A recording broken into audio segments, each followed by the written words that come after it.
Sekarang 4 wanita ahli neraka. Yang pertama, istri yang lisannya tajam, senantiasa mencaci dan menyalahkan suaminya. Bila suaminya gaib, maka ia berkhianat. Dan bila sedang di rumah, maka ia terus menyakiti suaminya dengan lisannya.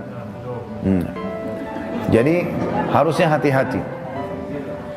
Lalu memang ini peringatan, ini bukan untuk bahan olok-olokan, tapi memang harusnya hati-hati. Dan apapun yang suami tidak suka, maka harus hati-hati. Bapak Ibu tahu kenapa Khadijah radhiyallahu anha dapat jaminan istana di surga.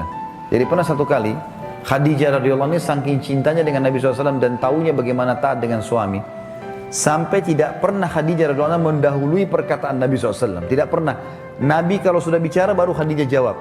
Tidak pernah Khadijah lebih dulu bertanya. Itu jadi dia selalu lakukan itu. Kemudian yang kedua, Khadijah tidak pernah angkat suaranya dengan Nabi SAW. Kalau intonasi suara Nabi misalnya kalau kita kasih angka 6, Khadijah pasti 5 atau 4. Tidak pernah di atasnya. Dan saking pekanya sampai Khadijah bisa faham dari raut wajah Nabi dan dari bahasa tubuh beliau kalau beliau butuh makan atau butuh minum. Satu waktu pernah dalam hadis Bukhari, dan ini sebab dapat jaminan surga, pernah Nabi SAW lagi duduk bersama Khadijah, lalu Nabi SAW duduk dengan posisi Khadijah tahu kalau itu butuh makanan. Maka Khadijah nggak banyak bicara, mengatakan, saya akan ke dapur, lalu dia pergi ke dapur, urusin makanan kesukaan Nabi SAW. Nabi pun tidak tahu kalau dia lagi bawa makanan sebenarnya. Jadi ini saking pekahnya. Begitu Khadijah lagi mau datang ke kamar, Jibril datang dari langit alaihissalam, dan Jibril berkata, hai Muhammad, sebentar lagi istrimu Khadijah akan datang. Sampaikan salam Tuhannya. Allah kirim salam sama Khadijah. Dan salamku juga. Jibril kirim salam. Ini lihat ibu-ibu luar biasa. Salamku juga sama dia. Dan sampaikan kepadanya berita gembira. Kalau dia akan dapat istana di surga. Gara-gara apa? Pelayanannya sama suaminya nih. Istana di surga yang terbuat dari mutiara dan tidak ada keributan di dalamnya. Kenapa tidak ada keributannya? Karena memang luar biasa. Khadijah pun tidak pernah buat ribut dalam rumah tangganya. Maka Allah berikan itu. Makanya ini poin penting harus digarisbawahi. Dan yang paling berbahaya memang dari perempuan, ibu-ibu hati-hati lisannya. Kontrol lisan. Karena kapan intonasi suara dan kalimat ini keluar kasar, ibu sedang hadapin suami. Laki-laki itu kalau digunakan kelembutan, dia akan menaungi.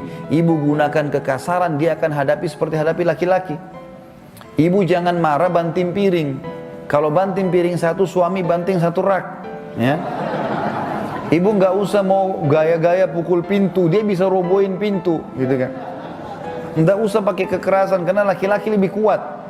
Tapi ibu Allah kasih kalimat, suaranya ibu lebih lembut, ibu punya perasaan, ibu punya air mata, gitulah, ya. Jangan yang lain.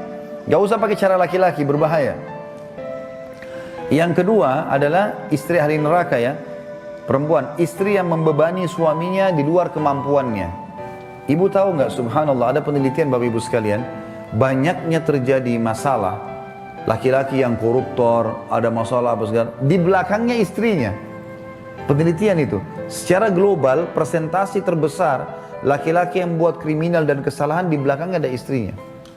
Istrinya tidak tampil di lapangan, tapi istrinya merongrong dia, sehingga dia melakukan kriminal itu. Ini tidak semua ya, tapi dominan persentase di atas 90% gara-gara itu. Subhanallah, sabda Nabi ini nggak mungkin salah. Maaf, saya minta waktu sedikit lagi ya. Yang ketiga, istri yang tidak menutup dirinya, juga auratnya dari lawan jenisnya, dan keluar rumah dengan membuka aurat. Jadi ini juga termasuk ahli neraka. Yang terakhir, yang keempat, istri yang tujuan hidupnya hanya makan, minum, tidur, yang tidak punya keinginan untuk mendirikan sholat, mentaati Allah, Rasulnya, dan juga suaminya. Jadi misalnya sibuk di depan TV, suaminya datang, mana makanan? Itu di meja makan. Sholat, sebentar aja sholatnya. Gara-gara sinetronnya, gara-gara filmnya, gitu kan. Maka ini ahli neraka ini, hati-hati. Ya. Kemudian ada hadis yang lain, kata Nabi SAW, kita sudah selesai tadi 4 ahli neraka, 4 ahli surga. Hadis yang lain, tidak ada seorang istri pun yang meninggal dunia, lalu suaminya ridho kecuali ia pasti masuk surga. Ada jaminan di sini. Karakter laki-laki ibu harus kenal, saya sebutkan secara global, adalah dominan akal. Jadi kalau akal itu artinya masalah, solusi.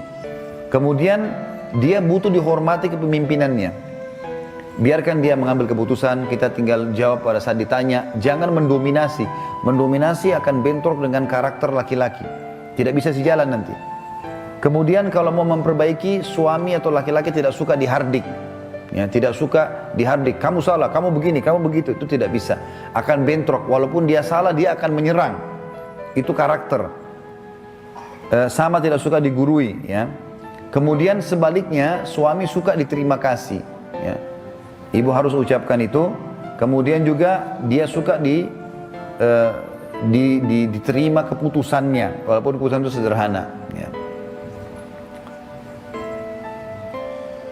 Kata Nabi SAW dalam hadis yang lain, Allah tidak akan melihat seorang istri yang tidak berterima kasih pada suaminya, padahal ia butuh dengan suaminya. Allah tidak lihat, maksudnya Allah tidak akan memberikan ya kebaikan-kebaikan kepadanya. Dalam hadis yang lain juga, 3 golongan yang tidak akan diterima. Kata Nabi SAW, sholatnya, juga amalan-amalannya tidak akan dilangkat ke langit.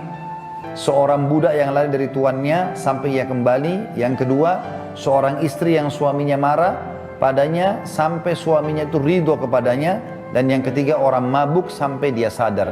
Jadi ibu biar sholat, khusyuk, baca 1 juz 1 malam, kalau suaminya nggak ridho, nggak diangkat ibadahnya ke langit, percuma. Maka ini ada hubungannya, kolerasinya dengan masalah itu. Pernah ada seorang wanita berkeluh kesah di depan Aisyah radhiyallahu anha dalam hadis Bukhari. Suamiku begini, terus keluh kesah. Nabi SAW lewat. Lalu kata Nabi SAW, hati-hati dengan lisanmu. Jangan ceritakan sembarangan suamimu karena dia surgamu atau nerakamu. Aisyah juga berkata radhiyallahu anha, wahai sekalian wanita, bila kalian tahu hakikat hak suami kalian terhadap kalian, maka pasti seseorang dari kalian mengambil debu kaki suami kalian dan meletakkan pada pipinya. Juga Nabi SAW bersabda dalam hadis lain, wanita dari kalian yang menjadi penghuni surga ialah yang penuh dengan kasih sayang.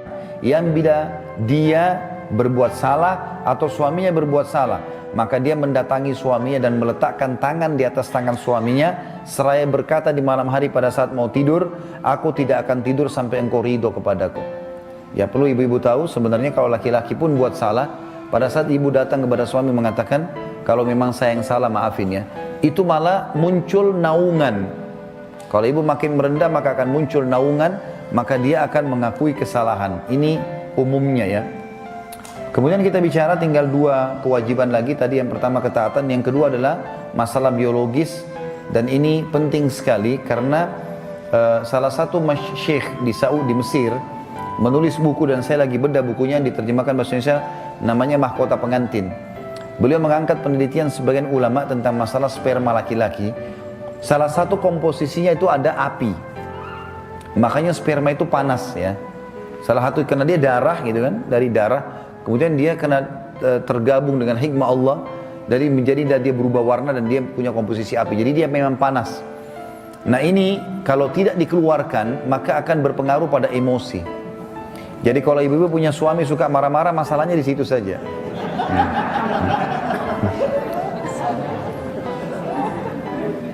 Makanya dalam Islam, dalam rumah tangga, istri itu disuruh layani biologi suami. Sampai perhatikan hadis Nabi ya, bila seorang suami memanggil istrinya keranjang, bahasanya jelas dengan letter seperti itu, letter begitu, lalu si istri ya, tidak mendatanginya, tidak mau datang, maka istri tersebut dilaknat sampai pagi. Kok bisa kesannya kayak perempuan terkekang di situ ya? Padahal sebenarnya bukan itu. Allah sebagai pencipta lebih tahu. Karena suami akan emosional, tidak akan penuhi kebutuhan, akan kasar. Pengaruhnya gara-gara biologis. Biologis itu berbahaya karena sperma itu panas. Dia nggak bisa mengontrol itu semua. Juga dalam hadis yang lain, bila seorang suami memanggil istrinya keranjang sedangkan si istri sedang dicorong asap rumahnya, maka dia wajib menjawab panggilan suaminya. Ibu-ibu saya kasih kata kunci, kalau mau dompet suaminya terbuka. Mau nggak? Pasti dia akan royal sama ibu-ibu. Bapak-bapak juga sini pasti akui. Ini di rumah Allah nanti disaksikan. Ada 3 hal yang harus dijaga dari laki-laki. Pertama, matanya, pandangan mata. Makanya kata Nabi SAW, wanita ahli surga, wanita yang kalau kau lihat kepadanya kau akan senang. Berarti pandangan laki-laki berpengaruh sekali. Kalau suami ibu suka warna merah kah, warna biru kah, warna apa saja, pakai warna itu. Jangan ibu disuka warna biru pakainya kuning ya. Kenapa pakai ini? Saya tidak suka. Ya sudah, saya suka. Dari dulu saya gadis pakai ini. Jangan. Dia suka warna itu, ya warna itu. Ada pernah rumah tangga Bapak Ibu sekalian 15 tahun berjalan. 15 tahun berjalan. Itu subhanallah mau cerai. Setelah saya telusurin masalahnya apa nih, saya dilibatkan dalam masalah itu. Saya duduk empat mata sama suaminya. Ada apa sebenarnya? Tahu masalah apa? 15 tahun mau cerai. Gara-gara suaminya suka rambut panjang, istrinya suka potong rambut pendek. Saya ini kena fitnah dengan rambut panjang. Setiap saya bilang sama istri saya, jangan, tidak mau, potong pendek. Kenapa potong pendek ya? Biarin panjang, kenapa sih? Tapi seperti itulah. Ini dominasi, mata berpengaruh sekali. Warna, penataan rumah, gitu kan. Penampilan dia suka, ya sudah. Ya, yang penting itu bukan pelanggaran agama. Kalau pelanggaran agama tidak boleh. Kalau Allah haramkan tidak boleh. Kata Nabi SAW, la ta'ata li makhlukin fi ma'siyati khaliq. Tidak boleh patuh pada makhluk yang berbuat maksiat kepada sang pencipta. Yang kedua, perutnya. Apa yang bapak, suami ibu suka makanannya, misal sayur asam, misal apa, siapin selalu. Walaupun ibu lihat ini orang kok nggak bosan-bosan makan itu terus. Nggak apa-apa, biarin di depan dia ada itu. Ada sayur asam, nanti ibu mau tambah menu lain silahkan. Begitu dia duduk, nah ini favorit saya, nah bagus deh itu. Ya, nggak usah bilang kamu nggak bosan ya, jangan bilang. Yang ketiga, kemaluannya, biologisnya. Kalau sudah dipenuhi tiga-tiga ini, dompetnya terbuka. Kalau dia pulang rumah berantakan, baju dia warna yang dia tidak suka, makanan dingin, mau diajak tidur tidak mau, baulah segala macam. Terus beliin saya ini, nggak bisa. Saya mau ini, nanti aja. Nah itu rahasianya. Sudah dapat ya? Baik, banyak sekali hadis di sini Bapak Ibu sekalian, tapi saya tidak sebutkan semua. Yang ketiga yang harus dipahami adalah ibu tidak boleh beribadah sunnah kecuali dengan izin suami, terutama puasa sunnah. Kalau suami lagi libur, misalnya Senin Kamis, dia lagi cuti hari Senin, ibu kalau mau puasa izin dulu. Saya mau puasa besok ya. Kalau diizinkan silakan, kalau enggak. Ya, itu sesuai dengan hadis Nabi SAW. Dalam hadis, tidak halal bagi seorang istri yang beriman pada Allah dan hari kemudian atau hari akhir berpuasa sementara suaminya sedang ada kecuali dengan izinnya, dan tidak boleh istri memasukkan siapapun ke rumahnya kecuali dengan izin suaminya. Ya. Jadi walaupun ibu yang punya rumah, ibu punya rumah nih, ibu beli, ibu nikah dengan seorang laki-laki, orangnya miskin, tidak punya rumah, dia tinggal di rumah ibu. Walaupun itu rumahnya ibu, setelah dia jadi suami, ibu nggak boleh masukkan sembarangan orang di rumah. Sampaikan, karena dia sekarang penaung dan pelindung di situ. Maka ini perlu digarisbawahi, tidak boleh berpuasa, terutama sunnah ya. Kata Nabi SAW dalam hadis yang lain, tidak boleh seorang wanita berpuasa sementara suaminya sedang bersamanya, kecuali dengan izinnya.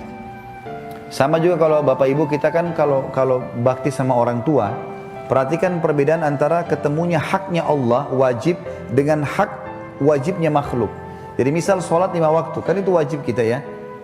Kalau ketemu itu dengan hak wajibnya makhluk, misalnya bakti sama orang tua. Kalau kita lagi sholat duhur, misalnya ibu kita atau ayah kita panggil, nah kita nggak usah batalin sholat, karena wajib sama wajib ketemu. Wajib haknya Allah dengan hak wajibnya makhluk. Tapi kalau ketemu dengan hak sunnahnya Allah, misal kita lagi sholat sunnah, ketemu dengan hak wajibnya makhluk, ibu atau ayah kita panggil, kita harus batalkan sholat sunnahnya. Ya, ini nggak boleh nggak. Jadi kalau ibu kita lagi panggil, oh saya lagi sholat sunnah, nggak bisa, batalin. Sama juga kalau istri yang dipanggil oleh suaminya. Ini perlu digarisbawahi.